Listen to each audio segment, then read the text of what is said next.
If we look at Switzerland today, what we find is a country with a GDP per capita of around $116,000, the third highest in the world as of 2025, surpassing the United States and far surpassing Germany.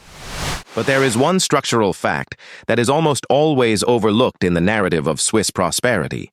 200 years ago, this country was one of the poorest nations in Europe, an entity that, on paper, was guaranteed to fail. Nearly every modern wealthy nation possesses what we might call a natural resource advantage. Dubai has oil, Australia has iron ore and gold. Russia and the United States hold almost the entire spectrum of mineral resources on the planet. Switzerland, by contrast, has no oil, no coal, no gold, and no iron. Its territory is landlocked like Afghanistan, with no access to the sea whatsoever, and roughly 60 to 75% of its land is mountainous, conditions that make even agricultural activity a major structural obstacle. As a consequence of this resource deficit, Switzerland's primary export commodity for centuries was human beings themselves. Young Swiss men were sold as mercenary soldiers to the kings of France, Spain, and the Vatican, because back home there was simply no work to be had. If this story of mercenaries and famine feels unfamiliar, it might be worth finishing this journey together. Subscribe so you don't miss the next part. The Swiss Guard, who to this day protect the Pope at the Vatican, is the institutional legacy of that era of poverty. The question we need to answer together, then, is, what mechanisms transformed this resourceless nation into one of the most prosperous economies in the world, and which peak crisis became the turning point of that transformation? If we trace the origins of the Swiss pharmaceutical industry, we encounter a structural anomaly rarely told in official narratives. A country with absolutely no reserves of chemical raw materials somehow managed to become the world's largest hub for pharmaceutical production. To understand this mechanism, we need to go back to the 19th century, when the French and German patent regimes imposed strict protections on highly lucrative synthetic dye formulas, among them a dye called fuchsine, which at the time commanded extraordinary value on European textile markets. Amid the rigid patent architecture of its neighboring countries, Switzerland took an institutionally contrary position. The country deliberately enacted no patent legislation whatsoever until 1888. And even after that law was passed, chemical processes could not be patented in Switzerland until 1907. This jurisdictional loophole created a highly specific mechanism. Any chemist could take a formula legally patented in another country, manufacture it on Swiss soil without fear of litigation, and then distribute it across global markets, with profits safely sheltered behind the Swiss banking system, whose secrecy was guaranteed by law. The consequences of this regulatory order were immediate and direct. Trained chemists from France and Germany began relocating to Basel in waves, bringing with them the technical knowledge and formulas they had developed in their home countries to reproduce those formulas under Switzerland's industrial infrastructure, free from any threat of patent litigation. The production activity that began with synthetic textile dyes then underwent a significant technological evolution. The deep understanding of organic chemistry, built through the process of replicating those formulas, gradually opened new avenues of research, which ultimately migrated from the dye industry into the development of pharmacologically active compounds. The companies born from Basel's legal imitation ecosystem are names that today dominate the global pharmaceutical distribution chain: Ciba, Geigy, and Sandoz. Three entities that by the late 20th century merged into a pharmaceutical conglomerate known as Novartis, along with Roche, which remained independent but was rooted in the same industrial dynamics. If we measure the scale of the economic consequences of this institutional accumulation spanning more than a century, the figures are strikingly concrete. Switzerland's pharmaceutical industry currently generates export revenues of approximately 105 billion francs per year, equivalent to roughly 40% of the country's total exports.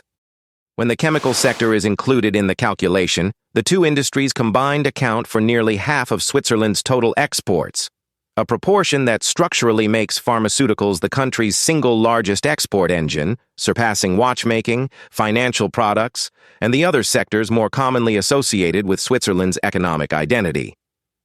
What makes this historical trajectory analytically compelling is the paradox of position that followed. Switzerland, a country that built the foundations of its industry precisely by exploiting the absence of patent regulation, has since become one of the most aggressive jurisdictions in lobbying for and enforcing intellectual property protection at international trade forums.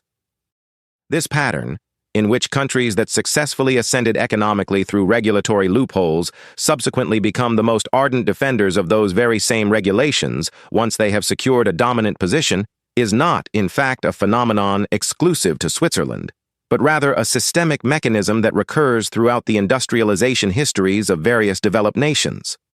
Understanding the patent loophole mechanism that Switzerland exploited in the 19th century gives us an analytical framework for reading the debates that continue to this day about pharmaceutical patent rights, developing nations' access to generic medicines, and who truly determines the regulatory order of global intellectual property that governs us now. If we examine the composition of Swiss exports closely, we encounter a rather striking structural anomaly. Cocoa does not grow in Switzerland at all, yet Swiss chocolate has been the gold standard of the global chocolate industry for more than a century. The answer to this anomaly is rooted in two technical inventions that occurred within a single decade in the 19th century, and both transformed the way the world understood what truly creates the economic value of a product. In 1875, Daniel Peter solved a problem that had defeated the entire confectionery industry before him: how to stably blend milk with cocoa without it separating or spoiling, and he did so using condensed milk made by his own neighbor, a man named Henri Nestlé. Peter's company was ultimately absorbed entirely into the Nestlé empire, while the next breakthrough came from Rudolf Lindt, who invented the conching technique, a process of continuously grinding chocolate for hours on end until its coarse, bitter texture was transformed into a smooth one that melted on the tongue. The Lindt brand today sells chocolate worth billions of dollars per year, and the exact same pattern holds true for the Swiss watchmaking industry. Raw materials, iron, brass, and steel, individually worth almost nothing, transformed through manufacturing precision into products that have captivated global markets. Swiss watch industry data reveals a disparity that is analytically highly instructive. Switzerland produces only around 2% of the world's total watch volume, yet consistently ranks as the world's largest watch exporter when measured by monetary value. The Swiss watch industry as a whole is valued at approximately 24 to 25 billion francs, contributing around 4% of national GDP, employing tens of thousands of skilled workers, with an average export price per unit exceeding $1,500, a figure that represents not the cost of materials, but the price of knowledge and technical expertise. The composition of contemporary Swiss exports quantitatively affirms this economic architecture. Chemicals and pharmaceuticals account for roughly 49%, machinery and electronics 12%, watches 10%, and precision instruments 7%. All of them knowledge-intensive products with not a single raw commodity among them.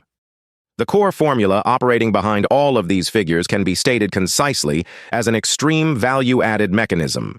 Import low-cost raw materials, then export finished products at multiplied value margins, not because of natural resource wealth, but because of intellectual and technical capacity accumulated through institutional means. Behind the two-century-old reputation of Swiss precision industry lie three structural components that conventional economic analysis frequently overlooks, yet which have proven to be the most consistently foundational infrastructure of the country's entire industrial ecosystem.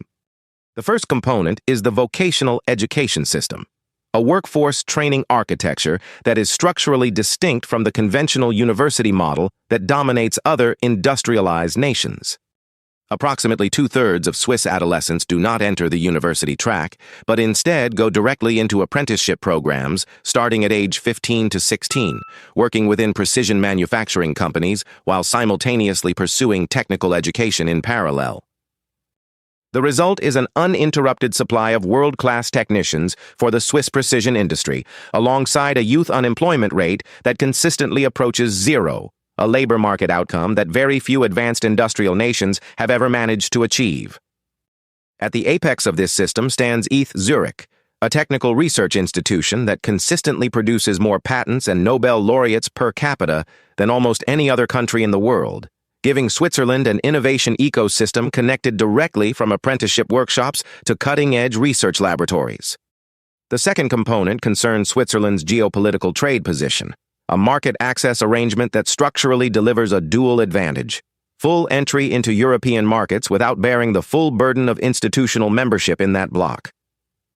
Switzerland is not a member of the European Union, yet through its EFTA membership since 1992, it enjoys zero tariffs with the bloc, full access to a market of hundreds of millions of the world's wealthiest consumers, without being subject to the full body of common policies that bind full member states. Roughly two-thirds of Switzerland's imports originate from European Union member states, with Germany alone accounting for more than 25%, figures that reveal just how deeply Switzerland's economy is integrated with the European region, despite the absence of formal membership.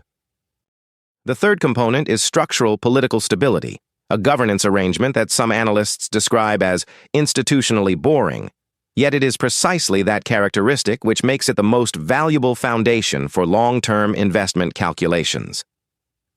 Switzerland operates a system of direct democracy with regular referendums, alongside a federalism of 26 cantons that structurally compete with one another to offer low taxes and efficient bureaucracy, creating a kind of free market mechanism among regional governments that drives efficiency from the bottom up. These three components, the vocational system, EFTA market access, and cantonal federalist stability, do not operate in isolation, but rather as a single systemic architecture that mutually reinforces itself. A skilled workforce fills industry.